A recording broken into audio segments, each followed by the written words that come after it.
বাঁকুড়া মাচানতলা আকাশমুক্ত মঞ্চের সামনে বিজেপির যুব মোর্চার সদস্যরা অভিনব কায়দায় বিক্ষোভ কর্মসূচি পালন করলেন।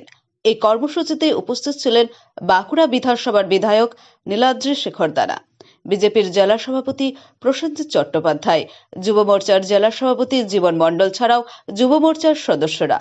গত 5ই ফেব্রুয়ারি রাজ্য সরকার 2026-এর বাজেট ঘোষণা করেন। সেই বাজেটে যুব সমাজের জন্য কোনো কর্মসংস্থানের কথা ঘোষণা করেননি।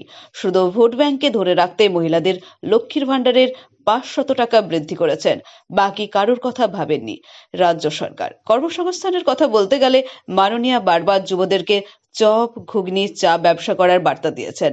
তাই যুব মোর্চার সভাপতি মাচানতলা এলাকায় চা বিক্রি করে রাজ্য সরকারের বর্তমান বাজেটকে কটাক্ষ করলেন।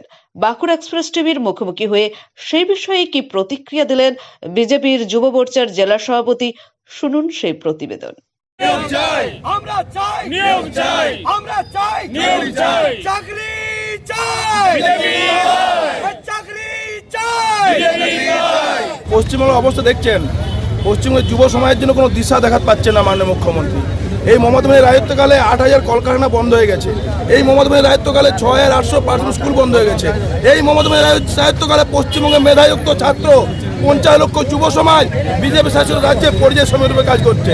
এই পশ্চিমবঙ্গে আপনারা দেখতে পেলেন এসএসসি দুর্নীতি শুরু করে পশ্চিমবঙ্গে যে কোনো পরীক্ষার ক্ষেত্রে আজকে রেজাল্টপত্র ফাঁস হয়ে যাচ্ছে, নোটপত্র ফাঁস হয়ে যাচ্ছে। তাই পশ্চিমবঙ্গের যুব সমাজকে মমতা ব্যানার্জি বারবার বলে উঠছেন যে আপনারা চা বিক্রি করুন, ঘুগনি বিক্রি করুন, মুড়ি বিক্রি করে সংসার চালান, এটা বিরাট নাকি একটা ব্যবসা।